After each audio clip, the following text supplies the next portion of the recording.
Hello दोस्तों, स्वागत है आप सभी का एक बार फिर से हमारे यूट्यूब चैनल में। आशा करते हैं आप लोग स्वस्थ होंगे, मस्त होंगे और अपने तैयारी में मस्त होंगे। हम लोग अभी कह सकते हैं मध्यकालीन के अंतर्गत कौन सा पढ़ रहे हैं? मध्यकालीन के अंतर्गत हम लोग मुगल काल पढ़ रहे हैं। अगर मुगल काल की बात की जाए तो मुगल काल का कार्यकाल होता है 1526 से लेके आपको 1857 ईस्वी तक के ही चुके कार्य को अब मुगल काल कह सकते हैं।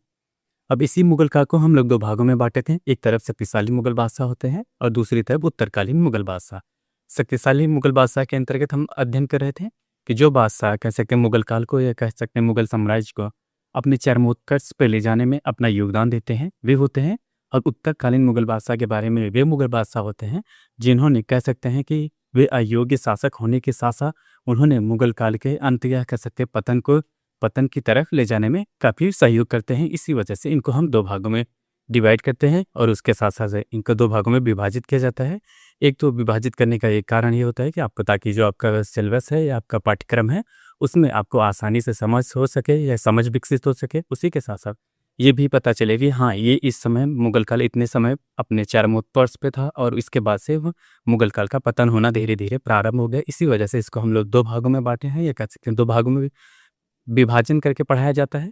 हम लोग देखिए कल की क्लास में जो मुगल काल के बारे में पढ़ रहे थे, जो बाबर होते हैं उनके बारे में पढ़ रहे थे कि उन्होंने अपने इस जीवन काल में जो अपनी आत्मकथा लिखते हैं वे किस भाषा में लिखते हैं, उसमें किन राज्यों का कह सकते हैं वह कौन से भारतीय हिंदू राष्ट्र होते हैं या राज्य होते हैं जिनका उन्होंने अपने उस पुस्तक में जिक्र करते हैं। इसी के साथ साथ वह पुस्तक किस भाषा में लिखी गई होती है, क्या बाबर इसके अलावा कोई अन्य पुस्तकें भी लिखे होते हैं या कह सकते हैं लिखे हैं या कह सकते हैं और अन्य शैलियों का भी क्या विकास करते हैं। ऐसे तमाम बिंदुओं के बारे में हम लोग कल की क्लास में देखे थे। देखिए एक बार फिर से हम लोग कल की क्लास को रिवीजन कर लेते हैं। रिवीजन करने का एक ही मतलब होता है, आप पिछली क्लास को जो होता है रिवीजन करने का एक ही मतलब होता है ताकि उससे आप जो कल का पढ़ाया गया था उसको एक बार रिवीजन हो सके, याद हो सके। और उसी के साथ साथ आपकी जो आज की क्लास हो उन दोनों क्लासों के बीच में आप जो रिवीजन करेंगे उससे एक आपकी कंसिस्टेंसी बनी रहती है, क्या आती है निरंतरता बनी रहेगी। उसके बाद क्या होता है जैसे कोई क्लास चल रही है, क्लास चलने से पहले आपका थोड़ा-सा माइंड जो होता है इधर-उधर भटकता रहता है। अगर पिछली क्लास रहेगी, रिवीजन करते रहेंगे, रिवीजन करने से उसमें आपकी रोचकता भी बढ़ेगी। उसी के साथ-साथ जो आपकी अगली कक्षा आने वाली रहेगी, उसमें आप रोचक ढंग से या कह सकते हैं बहुत ही इत्मीनान ढंग से बैठ के आप पढ़ सकते हैं। इसी वजह से आपको रिवीजन कराया जाता है। देखिए, कल की क्लास में जो बाबर होते हैं, बाबर ने अपने जीवन काल में अपनी आत्मकथा लिखते हैं। क्या लिखते हैं? आत्मकथा लिखते हैं। आत्मकथा का मतलब होता है स्वयं द्वारा लिखी गई अपनी जीवन चरित्र या कह सकते हैं अपनी जीवनी वर्णन करना, ये आत्मकथा होती है। आत्मकथा उनकी कौन होती है? आपको बताया गया था तुझ के बावरी या तुझु के बावरी या वाक़ियत बाबरी कहा जाता था, जो उन्होंने किस भाषा में? उन्होंने तुर्की भाषा में लिखते हैं। जो तुझ के बावरी होती है किस भाषा में बाबर लिखते हैं? वे लिखते हैं तुर्की भाषा में। इसी के साथ-साथ आपको बताया गया था इस तुर्की भाषा की बात की जाए कह सकते हैं जो तुझ की या बाबरी थी इसमें 2 हिंदू राष्ट्रों का उन्होंने वर्णन करते हैं। वे 2 हिंदू राष्ट्र कौन से होते हैं? एक तो विजयनगर होता है, दूसरा मेवाड़ होता है। और इन दोनों की अवस्थिति की बात की जाए तो एक होता है दक्षिण भारत के राज्य होते हैं और दूसरा जो होता है मेवाड़ होता है उत्तर भारत के राज्य होते हैं। इन्हीं 2 राष्ट्रों का उन्होंने अपने तुझ के बाबरी जो पुस्तक लिखते हैं उसमें वर्णन करते हैं। इसी के साथ-साथ उन्होंने काफ़ी समय बाद जो उनके पौत्र होते हैं, जो अकबर होते हैं, अकबर ने इसका फ़ारसी में अनुवाद करवाते हैं। किसका? तुझ के बाबरी जो पुस्तक होती है, उसका फ़ारसी में अनुवाद करवाते हैं। और उस अनुवाद को कौन करता है? उस अनुवाद को करते हैं अब्दुल खान खाना, जो उनके कह सकते हैं दरबारी कवि होते हैं, अब्दुल खान खाना होते हैं। उन्होंने इसका फ़ारसी में अनुवाद करते हैं, ये आपको बताया गया था।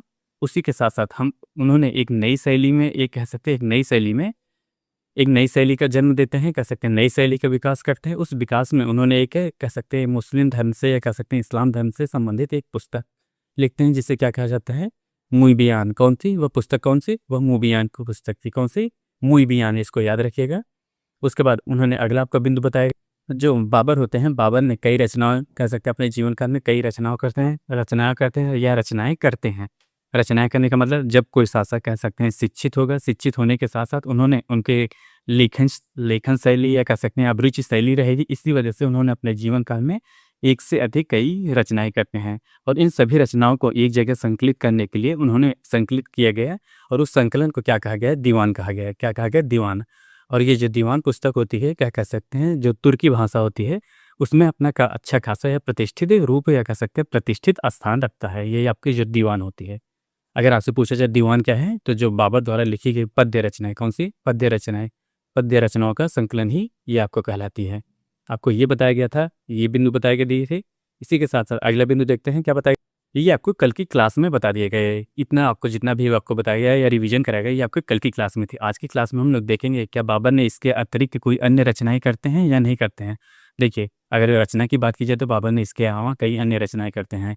उन रचनाओं में सब कह सकते हैं सबसे महत्वपूर्ण कौन-सी रचना थी? जो उनकी आत्मकथा थी ये थी। उसके बाद उन्होंने रचना करते हैं, एक नई रचना होती है उनकी कौन-सी अगली रचना होती है रिसाल रिसाल ए उसज। ये बाबर की रचना होती है।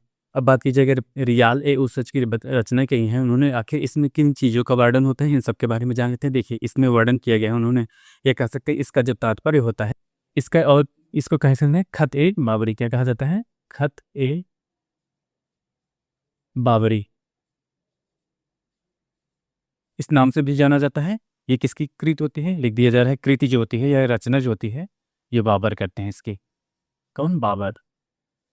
याद रखिएगा, जैसे उनकी जो आत्मकथा होती है, आत्मकथा के अलावा उन्होंने कई अन्य रचनाएँ करते हैं। अगर आपसे क्वेश्चन पूछ ले कि बाबर में क्या आपने जीवन काल में केवल उन्होंने अपनी आत्मकथा लिखी है, ये कथन सही है या गलत है? तो ये आपका क्वेश्चन जो ऑप्शन होगा ये गलत है। उन्होंने बाबर ने अपनी आत्मकथा के अलावा कई अन्य रचनाएँ करते हैं। उन रचनाओं में जैसे आपको बताया गया था उन्होंने अपनी आत्मकथा लिखी और उन्होंने एक नई शैली का जन्म करते हैं या कह सकते हैं विकास करते हैं। विकास करने के साथ-साथ उन्होंने अपने एक-एक कह सकते हैं जो मुस्लिम होती है या इस्लाम धर्म की एक धार्मिक पुस्तक लिखते हैं जिसे कहते हैं मूबियान। मूबियान लिखते हैं। उसी के साथ-साथ उन्होंने अगली जो उनकी रचना होती है रिसाल ए उसज होती है, जिसे खत-ए बाबरी भी कहा जाता है। इस पुस्तक में देखा जाए तो मध्यकालीन जो होता है, आप जैसे कह सकते हैं मुगल काल में कई चीज़ें पूछी जाती है। अब जो परीक्षा के दृष्टिकोण से सबसे पहले पूछी जाएगी जो उनकी कह सकते हैं पुस्तकें होती हैं, वे पुस्तकें इनकी रचनाकार कौन होते हैं या इनका लेखक कौन होता है। उसी के साथ-साथ उनके स्थापत्य कार्य के बारे में पूछा जाता है और इसी के साथ क्या उनके शासनकाल में कोई अन्य ऐसी घटनाएँ होती हैं जो अभी तक नहीं होती है, या उन्होंने किस क्षेत्र पे सबसे ज़्यादा फ़ोकस करते हैं, किस क्षेत्र पे सबसे ज़्यादा योगदान देते हैं। ऐसे तमाम बिंदुओं से जो आप पे सीधे क्वेश्चन पूछे जाते हैं। जब इन बिंदुओं को आपको याद रहेगा तो वह क्वेश्चन आपको आसानी से सही कर सकते हैं। चलिए, उनके जो इन्होंने अगली पुस्तक कौन-सी लिखी थी? रिसाल-ए-उसज उन्होंने खत-ए-बाबरी जिसे कहा जाता है, ये बाबर की रचना होती है। किसकी? बाबर की रचना होती है। अगला बिंदु देखते हैं। देखिए, अगला अगला बिंदु लिखते हैं कि जो बाबर होते हैं, बाबर ने एक नई शैली का जन्म करते हैं, कह सकते हैं नई शैली का विकास करते हैं। नई शैली का विकास करने के पश्चात उन्होंने जो कुरान होती है, उनकी जो धार्मिक पुस्तक होती है, धार्मिक पुस्तक का अनुवाद करके कह सकते हैं जो नई शैली उन्होंने अपना विकास करते हैं। उन्होंने उस शैली में अपनी जो धार्मिक पुस्तक होती है कुरान का अनुवाद करके उसके बाद वे उस कुरान की जो अनुवाद करते हैं उस पुस्तक को मक्का भेज देते हैं। कहाँ पे? मक्का भेज देते हैं। देखा जाए जो इस्लाम धर्म की परंपरा है या कह सकते हैं इस्लाम धर्म के अनुयायी होते हैं या लोग होते हैं, मक्का जो होता है उनका पवित्र तीर्थ स्थल कहा जाता है। ये होता है। देखिए अगला बिंदु देखिए, बाबर ने बाबर एक नई शैली का नई शैली में लिख दीजिए, नई शैली में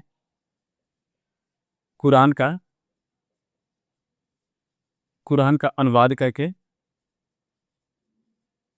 अनुवाद करके मक्का भेजते हैं। मक्का भेजते हैं। ये अगला बिंदु था, क्या होता है? बाबर ने एक नई शैली का जन्म देते हैं। आखिर उस नई शैली में जब जन्म होता है, कह सकते हैं उसमें कई रचनाएँ की जाती है। कई रचनाओं करने के पश्चात बाबर ने उसमें जो उनकी धार्मिक पुस्तक होती है, इस्लाम जगत से धार्मिक पुस्तक होती है, उस धार्मिक पुस्तक का उन्होंने कह सकते हैं अपनी नई शैली में पहले अनुवाद करते हैं। अनुवाद करने के पश्चात उसे मक्का भेज देते हैं। हम कह सकते हैं जो उनका पवित्र या कह सकते हैं इस्लाम धर्म का तीर्थ स्थल होता है, वहाँ पे भेज दिया जाता है उसको सुरक्षित रखने के लिए। अगला बिंदु दे अगला बिंदु देते हैं देखते हैं कि इसी के साथ बाबर ने अपने शासनकाल में एक नए सिक्के का प्रचलन करते हैं। कौन-सा सिक्का होता है इसके बारे में जान लेते हैं। देखिए, अगला बिंदु लिखिए, बाबर ने अपने शासनकाल में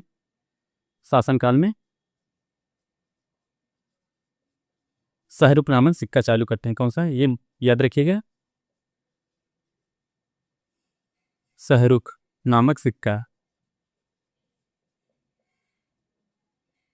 नामक सिक्का जारी करते हैं।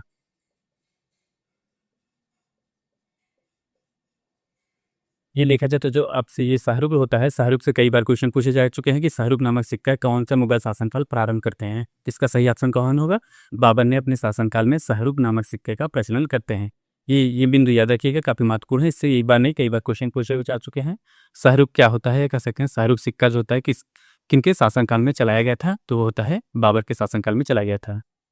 देखिए, बाबर जो होते हैं अपने शासनकाल में कई कह सकते हैं लोकहित या कह सकते हैं जनता के हित में कार्य करते हैं। जैसे उन्होंने सड़क जो बनाया जाता था उसमें उनके शासनकाल में सड़क का जो निर्माण होता था उसको एक पैमाने से नापा जाता था। उसके बाद उस पद्धति से कह सकते हैं तकनीकों का प्रयोग करके उस सड़क को बनाया जाता। देखिए, बाबर ने जो सड़क की पैमाइश कौन सी पद्धति अपनाते हैं? गज ए बाबरी उन्होंने पद्धति अपना कह सकते हैं एक तकनीक अपनाते हैं, गज ए बाबरी नामक पैमाने का प्रयोग करते हैं। अगला बिंदु लिखिए, बाबर ने अपने शासनकाल में अगला बिंदु लिखिए, बाबर ने अपने शासनकाल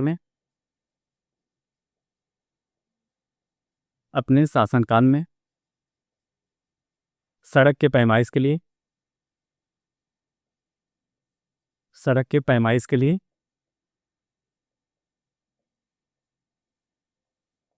लिए यानी कि गज ए बाबरी पैमाना अपनाते हैं। कौन सा? गज ए बाबरी पैमाना अपनाते हैं। ये याद रखिएगा, यहाँ से कई बार क्वेश्चन पूछे जा चुके हैं कि जैसे जो बाबर होते हैं, बाबर ने जो सड़क की पैमाइश के लिए कौन सी पद्धति या कह सकते हैं कौन सा पैमाना अपनाते हैं? कौन सा पैमाना होता है? गजे बाबरी पैमाना होता है। कौन सा? गजे बाबरी पैमाना होता है, इसको याद रखिएगा। उसके बाद अब ये क्वेश्चन उठता है दिमाग में, अगर ये चलेगा कि आखिर जो बाबर होते हैं ये पैमाना या कह सकते हैं पैमाने का उपयोग करते हैं, क्या ये पैमाना केवल बाबर के ही शासनकाल में होता है या बाबर के बाद जो शासक होते हैं उनके भी शासनकाल में ये पैमाना कार्यरत रहता है? देखा जाए तो जो बाबर के शासनकाल के तक नहीं, ये देखा जाए तो काफ़ी लंबे समय तक इस पैमाने का प्रयोग किया गया और सड़कों का निर्माण किया गया।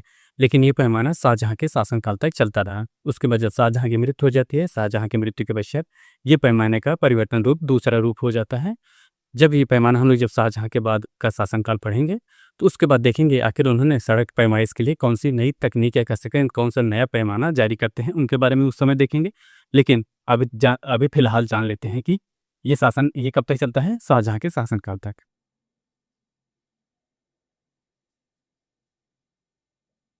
शाहजहाँ के शासनकाल तक चलता है। शासनकाल तक चलता है। क्या चलता है? देखा जाए तो जो कह सकते हैं सड़क मापने की जो पैमाना होता है वो किसके शासनकाल तक चलता है? प्रारंभ कौन करता है? प्रारंभ किया जाता है वो बाबर के शासनकाल में। और इसका प्रचलन कब तक चलता रहता है? इसका प्रचलन चलता रहता है शाहजहाँ के शासनकाल तक। इनका नहीं, सॉरी, यहाँ जहांगीर, ये किसके शासनकाल में? जहांगीर के शासनकाल तक चलता रहता है, ये याद रखिए।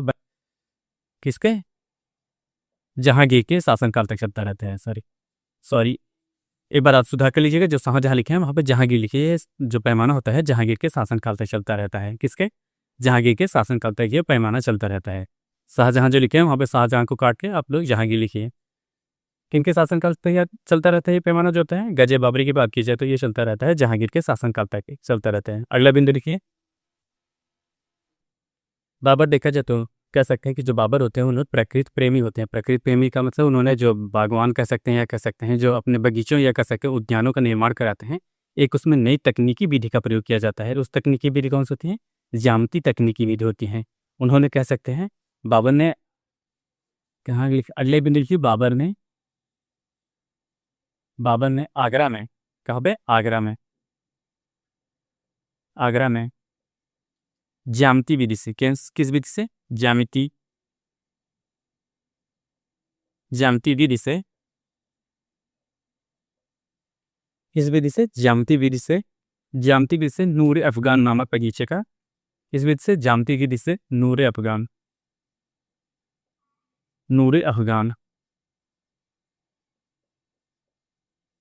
क्या होता है? नूर अफगान जो होता है, नूर अफगान नाम से, किस नाम से उन्होंने ज्यामिति विधि का जो प्रयोग किया था?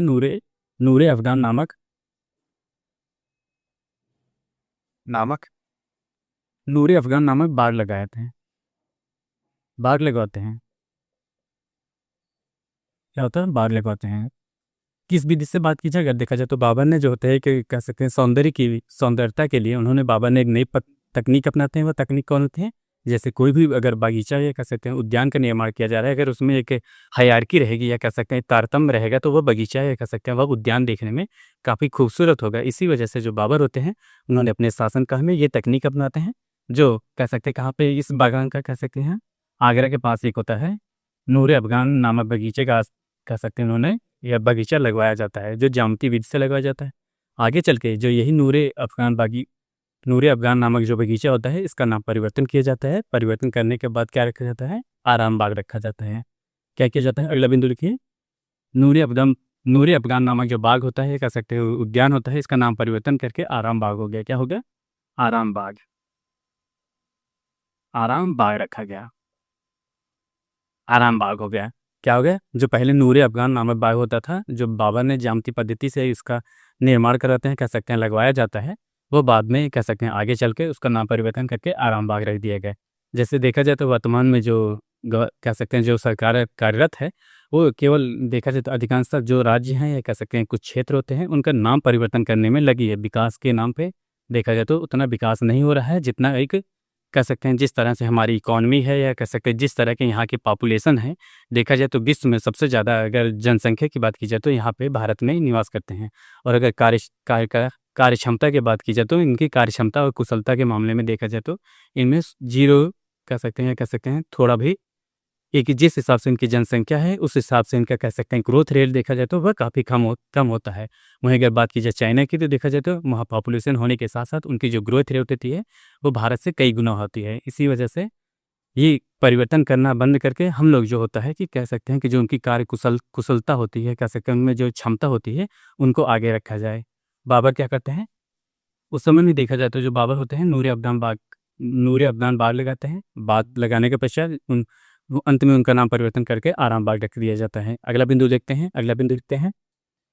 देखिए, अगला बिंदु लिखते हैं। बाबर के जो होते हैं, बाबर शिक्षित शासक होने के साथ-साथ उनको कह सकते हैं जो कई क्षेत्रों में उनको रुचि होती है। जैसे उन्होंने आपको बताया गया, उन्होंने बाग जो होता है या कह सकते हैं बागानी पद्धति में परिवर्तन करते हैं। उसी के साथ-साथ उनको चित्रकला में भी अभिरुचि होती है। कह सकते हैं अभिरुचि होने के साथ ही साथ जो बाबर होते हैं, बाबर ही के शासनकाल में एक चित्रकार आते हैं। बाबर के चित्रकार में फ़ारस का एक चित्रकार आता है। उस फ़ारस के चित्रकार का क्या नाम था? एक बार जान लेते हैं। विजाहत था। कौन था? उनके शासनकाल में विजाहत जो होता है, फ़ारस का चित्रकार होता है, वो आता है, भारत में आता है। जिसे जो विजाहत होता है, विजाहत को क्या कहा जाता है? पूर्व का राफ़ेल कहा जाता था। यहाँ से आपसे क्वेश्चन पूछे जाते हैं कि बाबर के शासनकाल में वह कौन-सा चित्रकार होता है?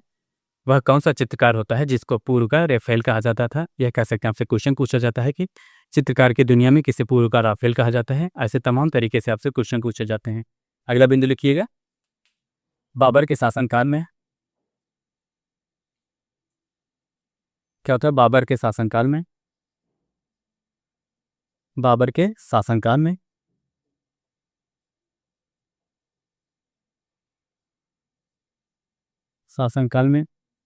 फ़ारस का चित्रकार कहाँ का होता है? फ़ारस का चित्रकार विजाहत। कौन होते हैं? विजाहत।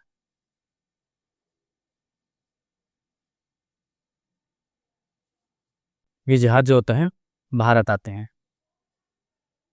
भारत आते हैं। क्या होता है? जो बाबर के शासनकाल में चित्रकला के क्षेत्र में बाबर के अभिरुचि होने के साथ-साथ बाबर के अभिरुचि होती है, और इसी के साथ ही बाबर के जो कह सकते हैं एक चित्रकार को आमंत्रित करते हैं, जो फ़ारस के चित्रकार होते हैं, उनका क्या नाम था? विजाहत था। इसी के साथ-साथ विजाहत को एक उपाधि दी गई थी, कौन-सी? पूर्व का राफ़ेल कहा जाता था। इनको विजाहत को किस नाम से नहीं जाना जाता था? इनको पूर्व का राफ़ेल पूर्व का राफ़ेल भी कहा जाता है। किसको कहा जाता था पूर्व का राफ़ेल? ये होते हैं विजाहत। कौन होते हैं? विजाहत को पूर्व का राफ़ेल कहा जाता है या राफ़ेल कहा जाता था। ये इसको याद रखिएगा, काफ़ी महत्वपूर्ण बिंदु होते हैं। क्या आप आपसे क्वेश्चन पूछा जा सकता है, क्या बाबर जो होते हैं कि बाबर के समय में चित्रकारिता कह सकते हैं या चित्रकला अपने चरमोत्कर्ष पे थी, या कह सकते हैं उनके शासनकाल में उन्होंने जो बाबर होते हैं चित्रकला से उन्हें प्रेम नहीं था? ये आपका कथन गलत होगा। बाबर के समय में चित्रकारिता अपने चरमोत्कर्ष पे न होने की वजह नहीं थी, लेकिन हाँ, उन्हें चित्रकला में रुचि होती है। उसी के साथ-साथ उनके शासनकाल में एक चित्रकार आते हैं, जो फ़ारस के चित्रकार आते हैं, वे उनके शासनकाल में आते हैं। वे उनसे काफ़ी हद तक चित्रकारिता सीखते हैं। उसी के साथ-साथ उन्हें एक उपाधि दी जाती है, क्या होती है? वो पूर्व का राफ़ेल कहा जाता था या राइफ़ेल कहा जाता था। कई यहाँ लिख लीजिएगा, राफ़ेल या राइफ़ेल।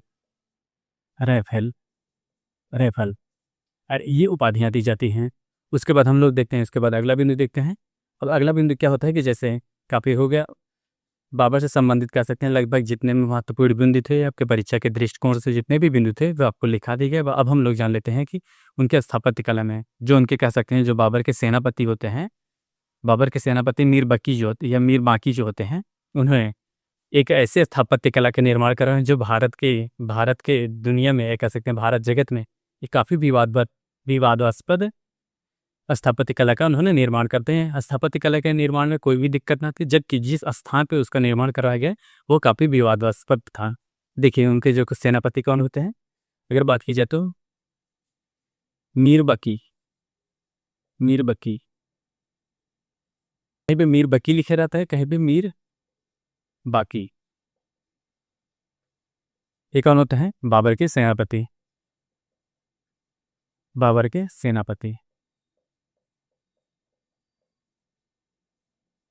आखिर इन्होंने क्या निर्माण करते हैं, इन्होंने करते हैं बाबरी मस्जिद। कौन सी, बाबरी मस्जिद। बाबरी मस्जिद का निर्माण करते हैं। ये बाबरी मस्जिद का निर्माण कहाँ करते हैं, अयोध्या में। इस स्थान पे इन्होंने ये निर्माण करने की वजह से ही काफ़ी विवादास्पद हो गया था। इसी वजह से क्या होता है, इनके शासनकाल में मीर बकी होते हैं जो इनके सेनापति होते हैं, या मीर बाकी जो होते हैं इनके शासनकाल में सेनापति होते हैं। सेनापति होने के साथ साथ उन्होंने बाबर के लिए एक बाबरी मस्जिद का निर्माण करवाते हैं। कहाँ पे, बाबरी मस्जिद का निर्माण कहाँ होता है, ये कह सकते हैं अयोध्या में निर्माण करते हैं। और आगे चलकर इस जो बाबरी मस्जिद होता है इस पर काफ़ी विवाद हुआ है, जो कह सकते हैं इसका निर्णय अंत में सुप्रीम कोर्ट द्वारा किया गया है। जो हिंदू कह सकते हैं हिंदू, वहाँ पे राम मंदिर का निर्माण हुआ है। उसके बाद कुछ दूरी स्थान पे कह सकते हैं कुछ किलोमीटर दूर तक उनको कह सकते हैं जो इस्लाम जगत होते हैं उनको स्थान दिया गया है। क्या होता है, उन्होंने किस मस्जिद का निर्माण करते हैं, बाबरी मस्जिद होता है। ये कहाँ पे अवस्थित है, अयोध्या में अवस्थित है। इसका निर्माण कम कराते हैं, मीर बकी कराते हैं, ये होता है। अब सबसे अंतिम बिंदु देखते हैं कि जो बाबर होते हैं, बाबर की मृत्यु कैसे होती है। बाबर की मृत्यु देखा जाए तो बीमारी की वजह से बाबर की मृत्यु होती है। इनकी मृत्यु कब होती है, इनकी मृत्यु होती है 26 दिसंबर को। 26 दिसंबर 1530 ईस्वी की बाबर की मृत्यु हो जाती है बीमारी की वजह से। कब होती है, बाबर की मृत्यु की बात की जाए तो बाबर की मृत्यु होती है 26 दिसंबर 1530 ईस्वी को बाबर की मृत्यु हो जाती है। आखिर जब बाबर की मृत्यु होती है और देखा जाए तो इस्लाम जगत में कह सकते हैं जो इस्लाम धर्म के अनुयायी होते हैं कि इस्लाम जगत में जैसे कह सकते हैं इस्लाम धर्म में जो होता है कि जैसे हिंदू धर्म में होता है, जैसे कोई व्यक्ति मृत्यु होता है या कह सकते हैं मरते हैं उसका दाह संस्कार किया जाता है। जबकि इस्लाम धर्म में ऐसा नहीं है, उसमें दाह संस्कार की प्रथा नहीं होने की वजह से उनको दफनाने की प्रथा होती है। जो बाबर होते हैं, बाबर को सबसे पहले कहाँ दफनाया गया था, बाबर को सबसे पहले जो उन्होंने ज्यामिति पद्धति से अपना जो बाग लगाते हैं वहाँ पे दफनाया गया था, कह सकते हैं आराम बाग में। यहाँ पे लिखिए पहली बार आराम बाग में दफनाया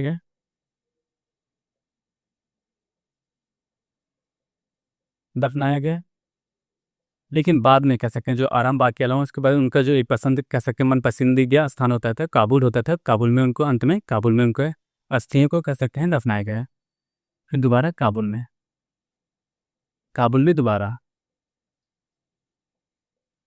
दोबारा दफनाया जाता है। इस प्रकार देखा जाए तो जो मुगल काल के संस्थापक होते हैं, मुगल काल संस्थापक जो बाबर होते हैं उनका अंत होता है। उसके बाद जो मुगल काल के शासन या कह सकते हैं बागडोर संभालते हैं, कौन होते हैं, वो हुमायूं होते हैं। कल हम लोग हुमायूं के बारे में देखेंगे, हुमायूं का शासनकाल कब से कब होता है, उन्होंने किस क्षेत्र में क्या योगदान देता है, अपने प्रजा के हित में कौन से कार्य करते हैं। ऐसे तमाम बिंदुओं के साथ देखते हुए हम लोग कल की क्लास प्रारंभ करेंगे। आज के लिए बस इतना ही। आप हमारे चैनल पर नए हो तो चैनल को लाइक करें, शेयर करें, सब्सक्राइब करें। मिलते हैं नेक्स्ट वीडियो में, तब तक के लिए धन्यवाद, बाय बाय।